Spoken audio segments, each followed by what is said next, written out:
मेरा शोहर दोनों टांगों से माजूर था। वो हर वक्त उदास उदास रहता, इसलिए मैं अपने शोहर को घुमाने मरी ले गई। मैं वहां व्हील चेयर पर अपने शोहर को हर जगह ले जाती। एक रोज मुझे वहां एक औरत मिली और कहने लगी, मेरे इलाज से तुम्हारे शोहर की दोनों टांगे बिल्कुल ठीक हो जाएंगी। मुझे बड़ी हैरत हुई, क्योंकि मैंने अपने शोहर का इलाज बड़े से बड़े डॉक्टर से करवाया था, मगर सबका यही कहना था कि ये सारी उम्र अपाहिज ही रहेगा। उन पर कोई दवाई भी असर नहीं करती थी। जब उस औरत ने मुझे यकीन दिलाया तो मैं उसकी बात मान गई, मगर उस औरत ने शर्त रखी थी कि वो कमरा बंद करके मेरे शोहर की टांगों की मालिश करेगी। मैं उसकी ये शर्त भी मान गई। अब वो औरत रोज मेरे पास आती और हल्दी वाला दूध मेरे अपाहिज शोहर को अपने हाथों से पिलाती और फिर बंद कमरे में शोहर की टांगों की मालिश करती। हैरत मुझे तब हुई जब मेरा शोहर बहुत खुश खुश रहने लगा था और उस औरत के आने का इंतजार करता रहता। एक रोज मुझे शक हुआ तो मैंने छुपकर उस औरत को मालिश करते देखा। मेरे तो पैरों तले से जमीन निकल गई, क्योंकि वो तो मेरा नाम अस्मा है और मैं एक कंपनी में जॉब करती हूँ। माँ बाप और बहन भाइयों की लाडली हूँ। हमारे घर का माहौल बहुत आजाद था। हम सब पढ़े लिखे और बाशऊर थे, इसलिए जब मैंने अपनी पसंद की शादी की बात की तो घर में किसी ने भी कोई एतराज नहीं किया। मेरे ऑफिस में फैजान नामी एक आदमी आता था, जिससे आहिस्ता आहिस्ता मेरी बातचीत शुरू हो गई और हम एक दूसरे को पसंद करने लगे। लेकिन जब से हमारी मंगनी हुई थी, मेरे साथ अजीब वाकयात ही पेश आने लगे। ऐसे लगने लगा जैसे किस्मत नाराज हो गई है मुझसे। मुझे जॉब से निकाल दिया गया था। दूसरी जगह जॉब की तो वहां भी मेरा बॉस मेरे काम से खुश नहीं था, जबकि मैं तो दिल लगाकर काम करती थी। उन्हीं दिनों फैजान ने मुझे कहा कि जॉब छोड़ो, अब हमें शादी कर लेनी चाहिए। मैं भी जॉब से काफी बोर हो गई थी, इसलिए घर वालों से बात की और चंद ही दिनों में हमारी शादी हो गई। मेरे सास ससुर बहुत अच्छे थे, रवायती ससुराल वालों की तरह पाबंदियां नहीं लगाते थे। सब ठीक जा रहा था, लेकिन शायद किस्मत मेरी ठीक नहीं थी। शादी के बाद भी मुसीबतें कम होने का नाम नहीं ले रही थीं। मेरी शादी को अभी 7 महीने ही हुए होंगे कि ना जाने हमें किसकी नजर लग गई। एक रोज मेरे मियाँ ऑफिस से घर आ रहे थे कि उनका एक्सीडेंट हुआ और वो दोनों टांगों से माजूर हो गए। डॉक्टर ने दोनों टांगों का ऑपरेशन किया और कहा कि 6 माह बाद इनकी दोनों टांगे काम करना शुरू कर देंगी, मगर अभी ये 6 माह तक माजूर ही रहेंगे। ये 6 माह हम मियाँ बीवी के लिए बड़ी मुश्किल से गुजरे थे। 6 माह बाद भी मेरे शोहर की दोनों टांगे काम नहीं कर रही थीं। डॉक्टर को चेकअप करवाया तो उन्होंने भी माजरत कर ली और कहा कि पता नहीं कैसा मर्ज है, मुझे तो कुछ समझ नहीं आ रहा। मैं अपने शोहर को लेकर बहुत से अस्पतालों में घूमी, सब टेस्ट क्लियर होते, मगर शोहर की टांगे हमेशा के लिए काम करना छोड़ गई थीं। मायूस होकर हम घर बैठ गए। हमने कोई अस्पताल और कोई डॉक्टर नहीं छोड़ा था। इसी परेशानी में मेरे शोहर फैजान की सेहत तरह तरह के इलाज से और भी गिरती चली गई। आखिर सबके कहने पर मैं और फैजान मरी आ गए। सास और ससुर ने कहा था, माहौल बदलेगा तो क्या पता इसकी हालत में भी सुधार आ जाए। मुझे ये आइडिया अच्छा लगा था, इसलिए मैं और फैजान वहां एक छोटा सा घर किराए पर लेकर रहने लगे। सुबह सुबह मैं रोज फैजान को व्हील चेयर पर बिठाकर सैर कराने के लिए जाती। यहाँ आकर फैजान की तबीयत थोड़ी संभलनी शुरू हो गई थी। मैं अपने शोहर से बहुत मोहब्बत करती थी। घर वालों ने भी मुझे कई बार कहा था कि अपनी जान इस माजूर और बीमार शोहर से छुड़वा लो और घर वापस आ जाओ, मगर मैंने साफ मना कर दिया था कि मैं अपने शोहर को यूं नहीं छोड़ सकती। कभी कभी तो मुझे लगता था कि ये मेरी ही नहुसत है जो पीछा ही नहीं छोड़ रही। शादी से पहले भी मेरे साथ कितने ही ऐसे वाकयात हो चुके थे जिनसे मुझे लगने लगा था कि शायद मेरी किस्मत खराब है, और अब शादी के बाद माजूर शोहर को देखकर पक्का यकीन हो गया था। कई लोगों ने मुझे कहा था कि तुम्हारे शोहर और तुम पर जादू हुआ है, किसी आमिल से राब्ता करो, मगर मैं इन बातों पर यकीन नहीं रखती थी। भला हम पर कौन जादू करवा सकता है? हमने कौन सा किसी का कुछ बिगाड़ा है? सास के अलावा शोहर की चच्ची थी, जो अपने काम से काम रखने वाली औरत थी और शोहर को अपने बेटों की तरह चाहती थी। हमें ऐसी बातों पर बिल्कुल यकीन नहीं था। हमें मरी में रहते हुए अभी एक हफ्ता ही गुजरा था कि जब एक दिन दरवाजे पर दस्तक हुई। मैंने दरवाजा खोला तो मेरी ही उम्र की एक लड़की वहां पर खड़ी थी। कहने लगी, मैं आपकी पड़ोसन हूँ, आप लोगों को यहाँ एक हफ्ता हो गया है, तो मैंने सोचा खुद ही जाकर मिल आऊं। मैंने खुशी से उसको अंदर बुलाया और चाय पिलाई। मेरी उस पड़ोसन का नाम मारिया था और वो बहुत जिंदा दिल लड़की थी। 1 घंटा वो बैठी रही और उस 1 घंटे में ही उसकी और मेरी दोस्ती हो गई। जाते जाते वो दरवाजे पर रुकी और मेरे शोहर की तरफ देखकर कहने लगी, तुम्हारे शोहर कब से माजूर हैं? तब मैंने उसे सारी बात बता दी। मेरी बात सुनने के बाद मारिया कहने लगी, अरे ये तो कोई मसला नहीं है, हम लोग खानदानी हकीम हैं, जड़ी बूटियों से मरीजों का इलाज करते हैं। मेरे इलाज से तुम्हारे शोहर की दोनों टांगे फिर से काम करने लगेंगी। मैं तुम्हारे शोहर का इलाज कर दूंगी। मैं बहुत खुश हुई और उसे कहा, तो फिर तुम रोज मेरे घर आकर मेरे शोहर का इलाज कर दिया करो। अगले दिन वो दोपहर को मेरे घर आई तो उसके हाथ में हल्दी वाला दूध था। मैं उसे देखकर हंस पड़ी और कहा, तुम्हें क्या लगता है इस हल्दी वाले दूध से मेरे मियाँ ठीक हो जाएंगे? वो कहने लगी, तुम बस देखती जाओ कि कैसे ये दूध पीकर तुम्हारा मियाँ बेहतर हो जाएगा। उसकी बातों में कुछ ऐसा यकीन था जो बड़े बड़े डॉक्टरों के पास भी नहीं था, इसलिए मैं चुप होकर रह गई। मैंने उसके हाथ से हल्दी वाला दूध लेना चाहा तो उसने मुझे देने की बजाय एक अजीब बात कही। कहने लगी, अरे नहीं, ये हल्दी वाला दूध मैं खुद अपने हाथों से तुम्हारे मियाँ को पिलाऊंगी। उसने ये कहकर मेरी बात सुनी भी नहीं और अंदर मेरे मियाँ के कमरे में चली गई। मैं भी उसके पीछे पीछे चली आई। मैं मुरव्वत के मारे इनकार भी न कर पाई। उसने अपने हाथों से मेरे मियाँ को हल्दी वाला दूध पिलाया और मुझसे कोई भी बात किए बगैर चली गई। मुझे पड़ोसन का रवैया थोड़ा अजीब लगा था। मैंने सोचा कि अब इसे मना कर दूंगी, मगर अगले रोज फिर से वो आ गई और कल की तरह मुझसे पूछे बगैर खुद ही मेरे मियाँ के कमरे में चली गई। मुझे उसका रवैया अच्छा नहीं लगा था, इसलिए मैंने उससे कहा, मैं अपने मियाँ को खुद ये दूध पिलाऊंगी। मगर उसने बुरी तरह मुझे झड़क दिया और कहने लगी, अरे तुम चुप रहो, मैंने तो इस तरह के बहुत से मरीज सेहत याब किए हैं। मैं अपने मियाँ की खातिर चुप कर कर रह गई। वो रोज आती और अपने साथ हल्दी मिला दूध भी लाती। मैंने 1-2 बार उससे कहा भी, मैं खुद घर में हल्दी वाला दूध बना लूंगी और जो जड़ी बूटियां तुम इसमें मिलाती हो बस मुझे बता दो। मगर पड़ोसन कहने लगी, भाई मेरे हाथ में बहुत शिफा है और मैं जिस तरीके से ये दूध पिलाती हूँ वो हमारा खानदानी तरीका है, ये तुम्हें नहीं बता सकती। मैं चुपचाप अपने सामने उसे ऐसा करते देखती रहती, लेकिन कुछ ना कह सकती थी, क्योंकि मैं नोट कर रही थी कि मेरे मियाँ की हालत अब बेहतर होती जा रही थी। उनकी टांगों में कुछ हरकत होना शुरू हो गई थी और मेरे मियाँ भी बहुत खुश रहने लगे थे। ना जाने उसकी बातों में असर था कि उसके हल्दी वाले दूध में, जो मेरे मियाँ की हालत अब दिन ब दिन बेहतर होती जा रही थी और वो सेहतमंद होते जा रहे थे। एक दिन मैं बाजार जा रही थी कि वापसी आते हुए मेरा छोटा सा एक्सीडेंट हो गया। मुझे हाथों और बाजुओं पर अच्छी खासी चोटें आईं। डॉक्टर ने मुझे दवाइयां दी और कहा कि घर जाकर हल्दी वाला दूध पी लेना, आराम आ जाएगा। मैंने वापस आते हुए सोचा कि पड़ोसन के पास से हल्दी वाला दूध पी कर ही घर जाऊंगी।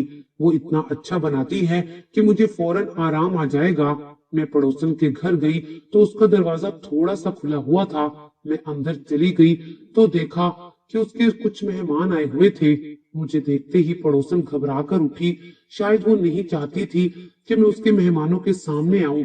मैंने उससे कहा कि मैं तुम्हारे हाथ का खालिस हल्दी वाला दूध पीने आई हूँ, जिससे मेरी चोटें जल्दी ठीक हो जाएंगी। मगर मेरी कोई भी बात सुने बगैर वो कहने लगी, अभी तुम जाओ यहाँ से, मैं तुम्हारी सब बातें तुम्हारे घर आकर सुनूंगी कि तुम क्या कह रही हो।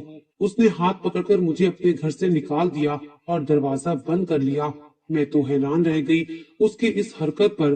भला कोई अपने पड़ोसी के साथ यूं भी करता है? मुझे बहुत गुस्सा आया, इसलिए जब वो अगले दिन आई तो मैंने उससे बात ही ना की। फिर मुझे एहसास हुआ कि मुझे अपने शोहर की सेहत की खातिर उससे बनाकर रखनी होगी, क्योंकि उसके हल्दी वाले दूध को पीने की वजह से मेरे शोहर ठीक हो रहे थे।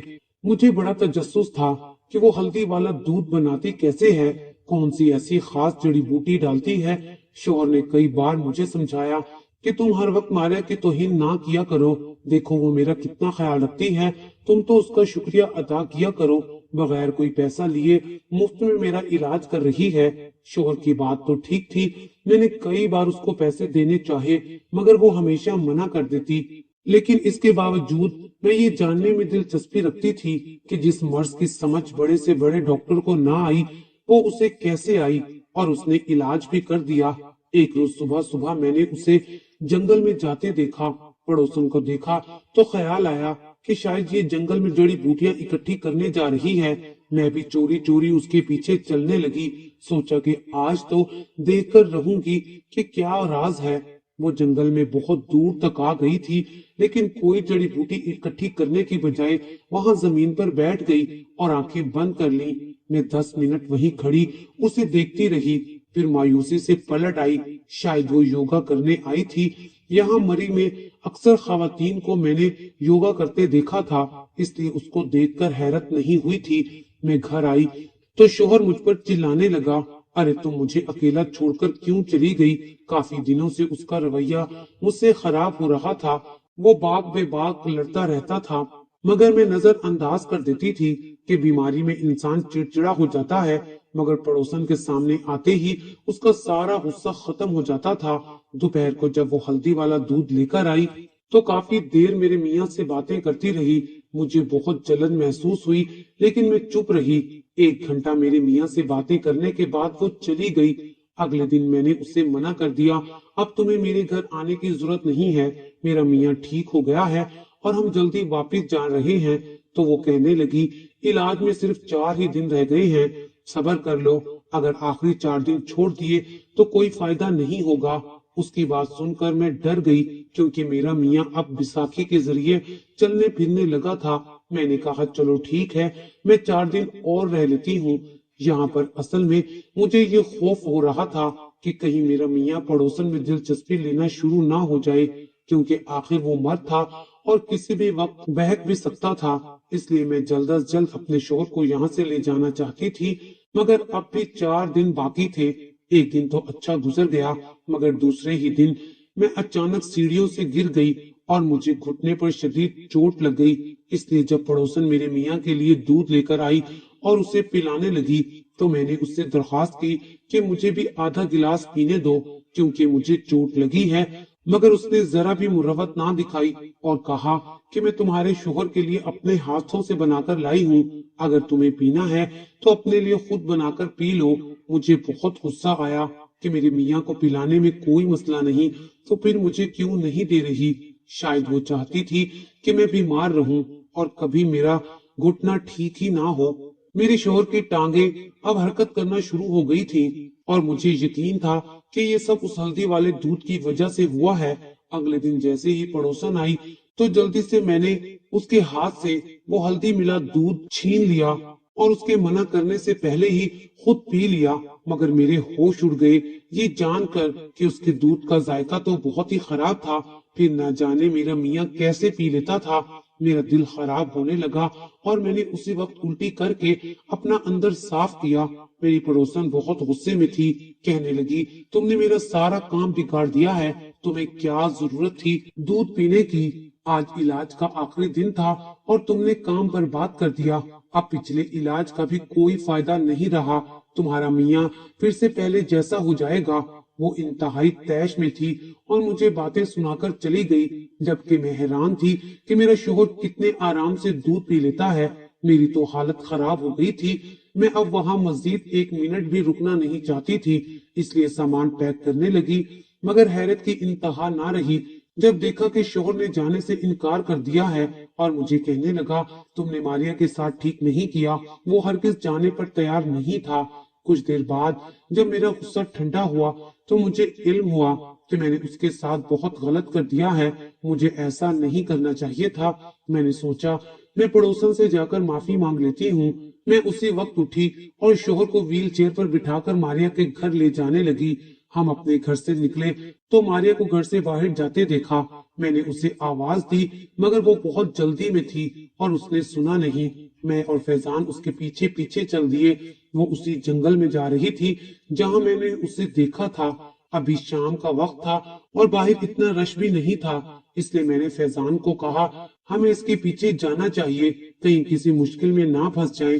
وہ بغیر پیچھے دیکھے جنگل میں چلی گئی، ہم بھی مسلسل اس کے پیچھے پیچھے تھے۔ وہ جنگل پار کر کے دوسری طرف چلی گئی۔ جب ہم وہاں پہنچے تو حیرت کا شدید جھٹکا لگا، وہاں ایک خیمہ سا لگا ہوا تھا۔ ماریا اس خیمے کے اندر چلی گئی، میں اور فیضان اس کے خیمے کے باہر ہی رکے۔ اندر سے آتی ماریا کی آواز نے جیسے ہمارے قدموں کو جکڑ لیا۔ وہ کہہ رہی تھی سارا عمل ضائع ہو گیا ہے، میرے اتنے دنوں کی محنت برباد ہو گئی ہے۔ اگر آج فیضان وہ آخری دودھ کا گلاس بھی پی لیتا تو میں کامیاب ہو جاتی، اس کی بیوی نے سارا کام خراب کر دیا ہے۔ ماریا کے ساتھ ہی اندر کوئی اور بھی تھا جو کہنے لگا ہمارے کام میں ایسا ہی ہوتا ہے، کبھی فائدہ اور کبھی نقصان، تم دوبارہ کام پر لگ جاؤ۔ اب کی بار اس کی بیوی سے ذرا محتاط رہنا۔ اور فیضان باہر کھڑے حیرانگی سے یہ سب سن رہے تھے۔ ان آدھی ادھوری باتوں کی ہمیں ذرا سمجھ بھی نہیں آ رہی تھی۔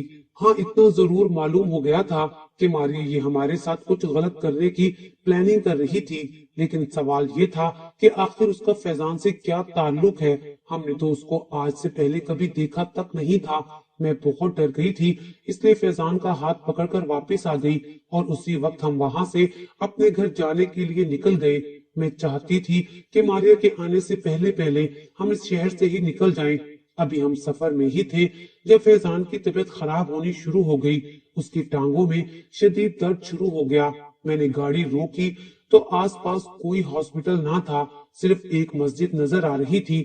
میں فیضان کے لیے پانی لانے مسجد میں گئی تو وہاں کے مولانا صاحب نے کہا بیٹی رات بہت ہو گئی ہے، تم اپنے میاں کو لے کر میرے گھر چلو۔ واقعی رات بہت ہو چکی تھی، اس لیے میں اور فیضان مولانا صاحب کے گھر آ گئے جو مسجد کے ساتھ ہی واقع تھا۔ فیضان کی ٹانگوں میں شدید درد تھا اور طبیعت بھی خراب ہو رہی تھی۔ مولانا صاحب نے اس کو دم والا پانی دیا، کچھ سوٹیں پڑھ کر اس پر پھونکی تو اسے سکون ملا۔ مولانا صاحب کہنے لگے اس پر تو بہت ہی کڑے جادو کی بندش ہے، تم نے اس کا کوئی روحانی علاج کروایا ہے؟ میں تو یہ سن کر سناٹے میں آ گئی کہ میرے شوہر پر جادو ہے۔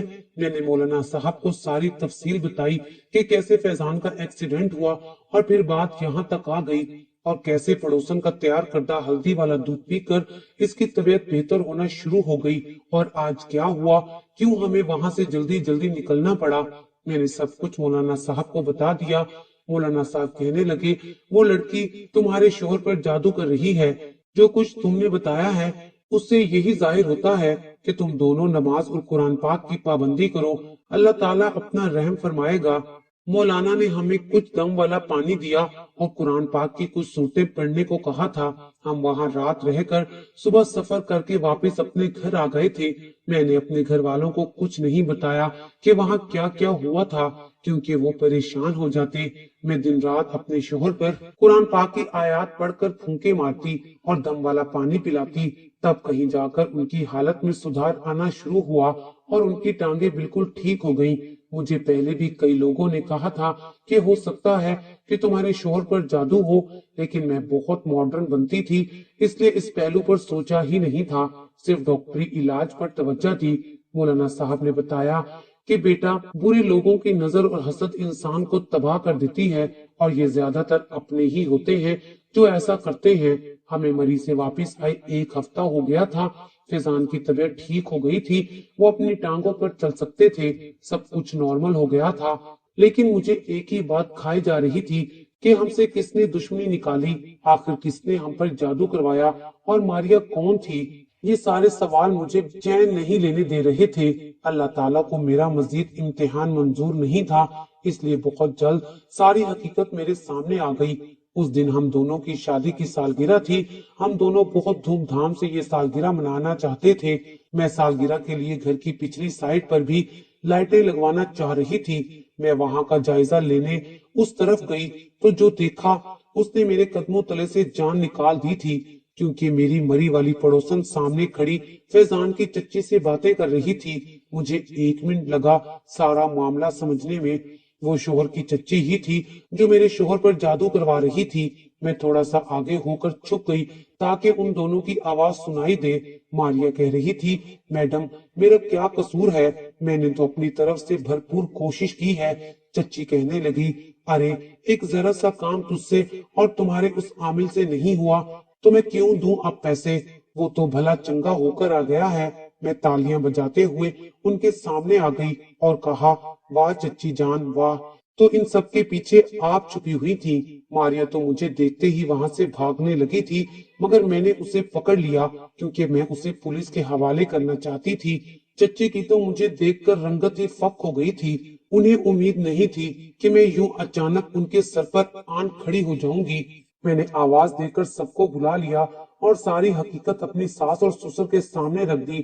सबको बहुत दुख हुआ था क्योंकि चचा की वफात के बाद सब चच्ची और उनकी बेटियों का बहुत ख्याल रखते थे। असल मामला ये था कि मेरा शोहर इकलौता था और मेरे ससुर का भी बस एक ही भाई था जिसकी वफात हो गई थी। अब ये सारी जायदाद मेरे शोहर और चच्ची की दोनों बेटियों में तकसीम होनी थी, इसलिए चच्ची ने बहुत जोर लगाया था कि फैजान उनकी किसी बेटी के साथ शादी कर ले, मगर वो नहीं माना क्योंकि वो उन्हें बहनें मानता था। फैजान ने बिजनेस संभालने के बाद बहुत ज्यादा तरक्की कर ली थी, जिसके बायस उसके हिस्से की जायदाद में ज्यादा इजाफा हो चुका था और ये बात चच्ची को बर्दाश्त नहीं थी। उसने फैजान का पहले एक्सीडेंट करवाया। जब फैजान वहां से बच निकला तो चच्ची ने उस पर जादू करवाना शुरू कर दिया, जिसके नतीजे में वो बीमार और माजूर हो गया। चच्ची फैजान को खाने की चीज में कुछ न कुछ मिलाकर देती थी। फिर जब हम मरी गए तो उसने मारिया को हमारे पीछे लगा दिया, जो इलाज के बहाने ऐसा कड़वा दूध मेरे शोहर को पिलाती जिससे बज़ाहिर वो ठीक नजर आता था, मगर अंदर ही अंदर उस पर काला जादू किया जा रहा था। मारिया और उसका साथी आमिल पैसों के लिए ये काम करते थे और आज मारिया हमारे घर चच्ची से पैसे लेने आई थी और इत्तेफाक से मैंने उसे देख लिया था। चच्ची की हैसियत सबके सामने खुलकर आ गई थी। हम सब भी बहुत हैरान थे क्योंकि उनसे ऐसी उम्मीद किसी को भी नहीं थी। मेरे ससुर ने मारिया को पुलिस के हवाले कर दिया और अपने मरहूम भाई को देखते हुए चच्ची को उनका हिस्सा देकर अलग कर दिया।